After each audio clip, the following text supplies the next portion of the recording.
हमारे यहाँ पागल कुत्ते के इंजेक्शन थे। चैलेंज करता हूँ, ये बातें करते हैं कि किधर है दरख्त, आओ ना, हमारा वहाँ पर गूगल पे सब कुछ मौजूद है। किसी एक जगह पर बात सुनो तो सही ना, बात तो सुनो, बात सुनो। No cross talk please, no cross talk. No cross talk please. आप ऐसे करें जी प्लीज, आप ऐसे करें कि उसमें से कोई जगह मुंतखब करे, कोई एमएनए खुद मुंतखब करें, हम आपको लेके जाते हैं वहाँ, दरख्त ना उगे हो, वो ग्रीन ना हुआ होगा तो मैं जुर्म देने को तैयार, खाली गूगल के नहीं है। आप आए तो सही,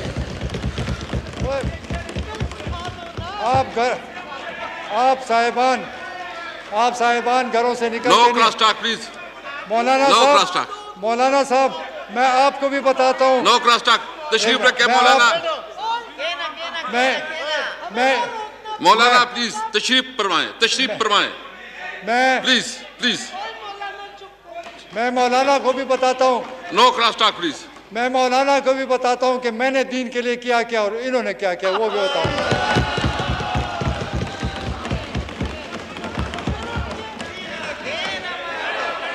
बताता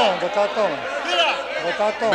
बैठ जाए प्लीज, बैठ जाए मौलाना साहब, बैठ जाए प्लीज,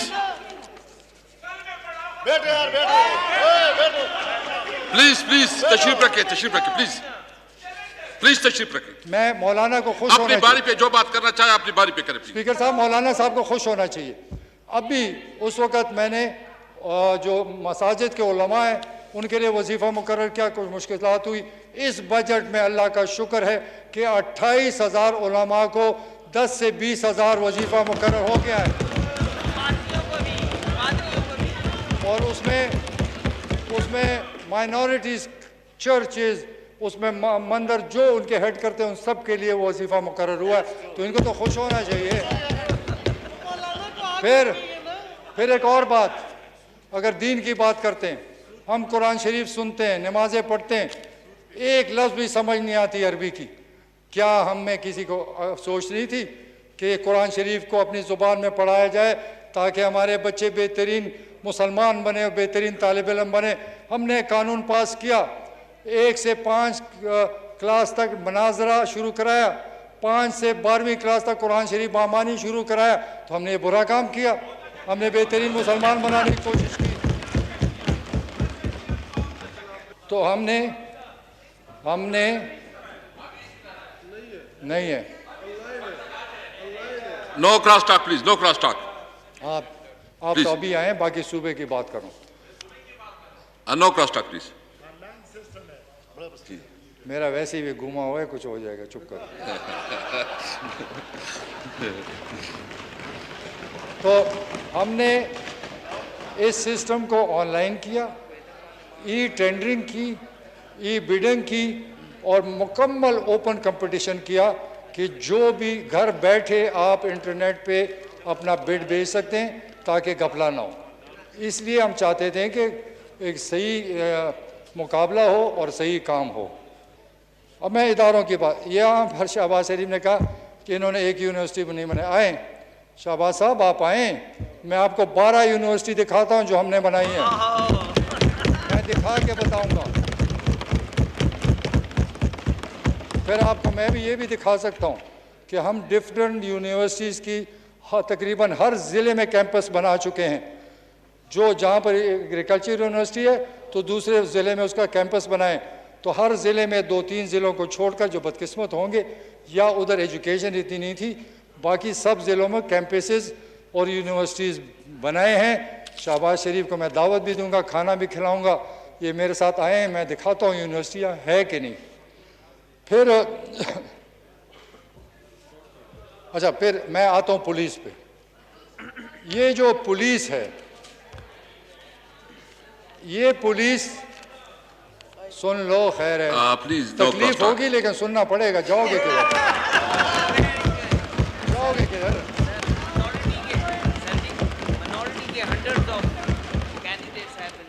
देखें, झूठ है तो आके मेरे सूबे में साथ आओ, आपको खाना भी खिलाऊंगा, रहने की जगह भी दूंगा, जहां जाओगे मैं दिखाऊंगा। झूठ झूठ आप लोगों की आदत है, मेरी झूठ आदत नहीं है, मैं सरेआम बात करता हूं। जी please, no cross talk, no cross talk please. बाकी अब पुलिस पर आते हैं। ये हम सियासी लोग हैं ना जी,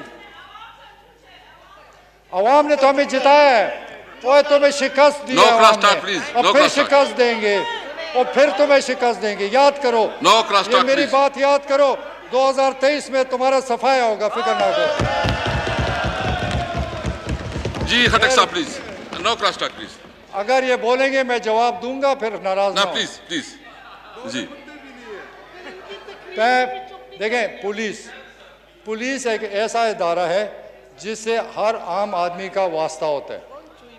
पुलिस सियासी लोग, ये सियासी लोग पुलिस को इस्तेमाल करते हैं, ये सियासी लोग पुलिस से फायदे उठाते हैं, ये सियासी लोग पुलिस पे बदमाशी कराते हैं। हमने क्या किया? मैडम आप प्लीज आप। हमने पुलिस एक्ट लाया, पुलिस को इंडिपेंडेंट किया, पुलिस के थाने को बाइख्तियार किया।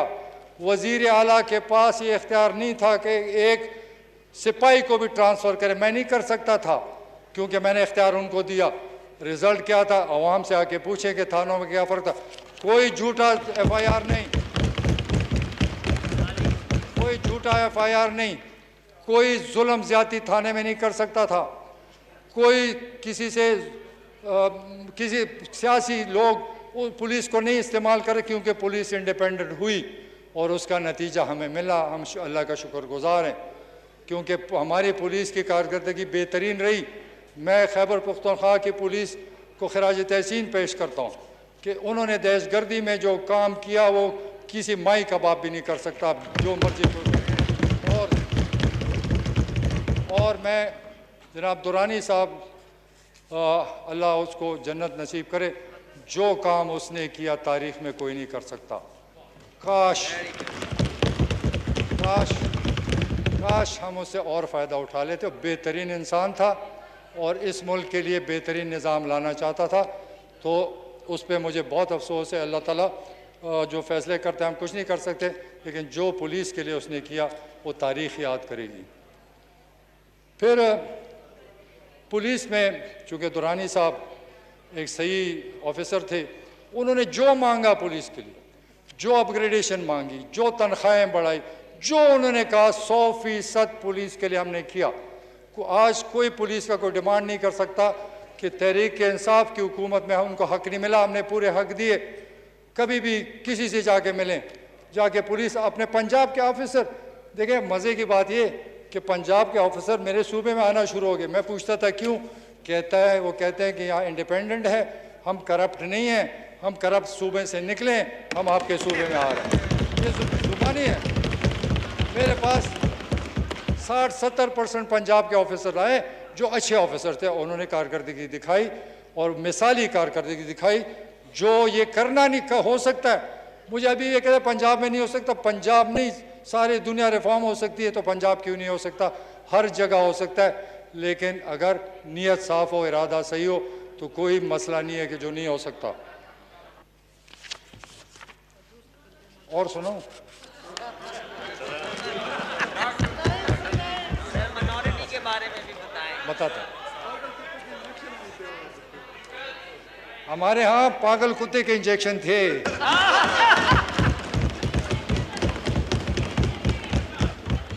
फिर मैं सेहत की तरफ आता हूँ।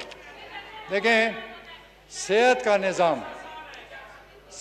निज़ाम हमारे सूबे का ऐसे था जैसे अस्पताल में जाओ, डंगर के अस्पताल no cross talk please, no cross talk.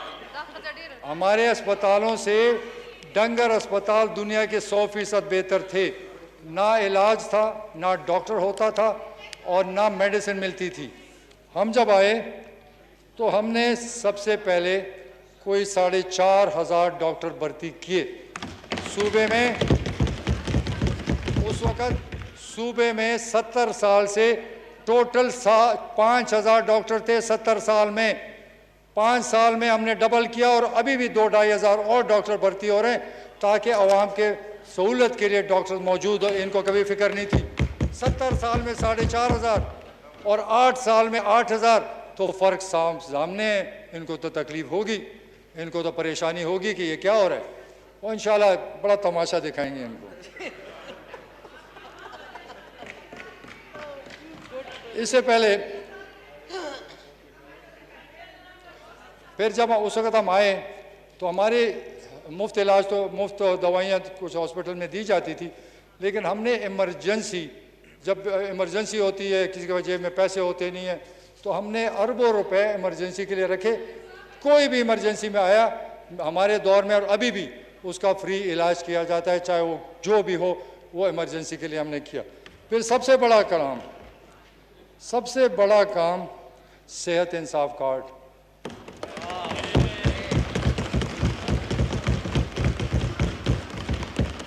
ये हमारे प्राइम मिनिस्टर की सोच थी।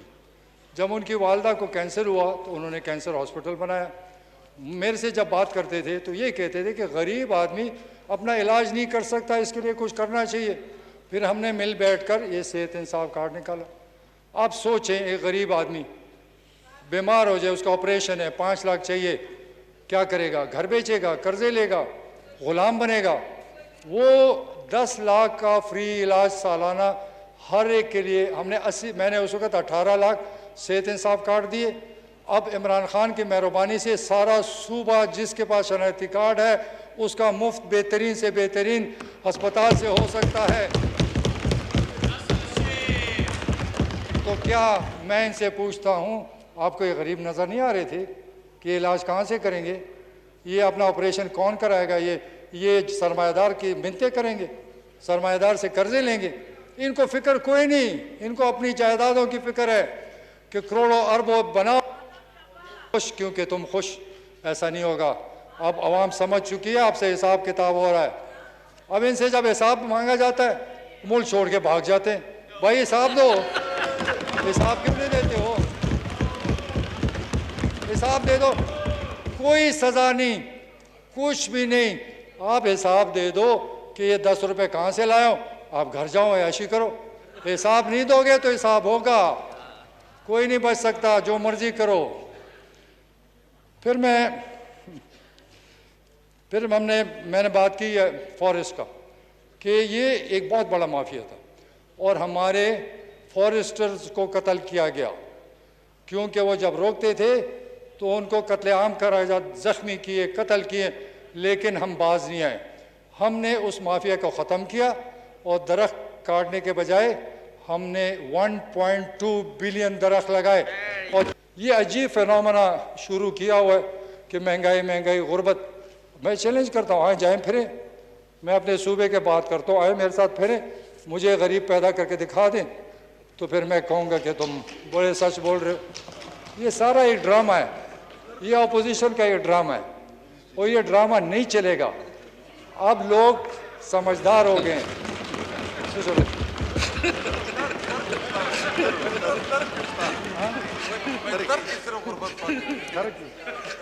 ये हमारे MNA साहब कह रहे हैं करक में गुर्बत है, मैं मानता हूँ होगा। अच्छा चलो बात सुन ले, कोई बात नहीं। बहुत कुछ है यार, सूद के खिलाफ भी कानून है। देखिए मैं इनसे ही बात करता हूँ, जब मैं वज़ीर आला था, मैं सब जो उलमा की जो कमेटी थी, मैं हर, आपको पता है, दूसरे तीसरे महीने बुलाता था। मैं उनको ये कहता था कि अल्लाह ने मुझे मौका दिया, मैं इतना मुसलमान इतना आप जैसे अच्छा नहीं हूँ, आप मुझे बताएं कौन सी कानून तब्दील करनी है, कौन सी चीज़ लानी है। उन्होंने जो मुझे दिया 100% मैंने करके दिखाया। जो इनसे पूछा, मैं अपनी मर्ज़ी से नहीं किया, अगर वो किताबों में फ़र्क जो भी था हमने सब कुछ करके दिखाया। और सबसे बड़ी बात जो आप भूल रहे हैं, खत्म नबूवत को निसाब का हिस्सा बनाया।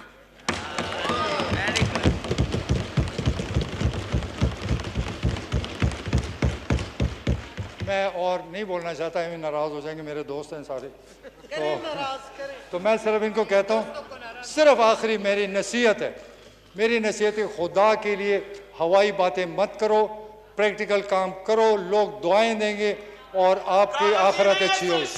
लेकिन मेरे ख्याल में इनको दुआओं की ज़रूरत नहीं है, इनको बद्दुआओं की ज़रूरत है।